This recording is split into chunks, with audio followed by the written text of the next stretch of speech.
Depuis le week-end dernier, les villages de Vallée d'Aspe reprennent forme.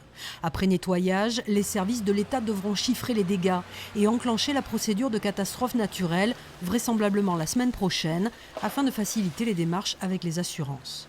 Hier soir, lors d'une réunion avec les élus locaux, les parlementaires et la préfecture, les collectivités territoriales se sont engagées à aider les communes sinistrées. Nous allons déclencher nos dispositifs en direction des communes. Et je dirais, pour faire vite, bâtiments et routes. Ces communes-là présentent la caractéristique d'avoir beaucoup de routes communales. Les routes communales en zone de montagne sont très fragiles, elles sont très onéreuses à remettre en route. Donc, notre dispositif, nous versons des fonds de concours d'urgence et nous déclencherons par priorité nos aides départementales. Autre point noir, le retour d'estive des bergers et des troupeaux qui passaient par la RN 134 coupée au-dessus d'Urdos. La maire de Sétéguin est allée hier après-midi en repérage. Les dégâts sont nombreux, notamment les accès. On a de nombreuses estives qui ne sont plus desservies.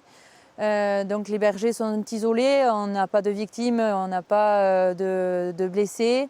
Les troupeaux vont bien, mais c'est vrai que là se pose la question de comment ils redescendront, eux, leurs troupeaux, leur matériel. Il y aura d'abord l'accompagnement aux héliportages, parce qu'il faut qu'on permette de descendre les stocks de fromage. Il faut que les grands équipements, notamment les laiteries, un certain nombre de véhicules aussi qu'il faudra sortir de la montagne. Et il faudra repréparer les pistes pour monter l'année prochaine.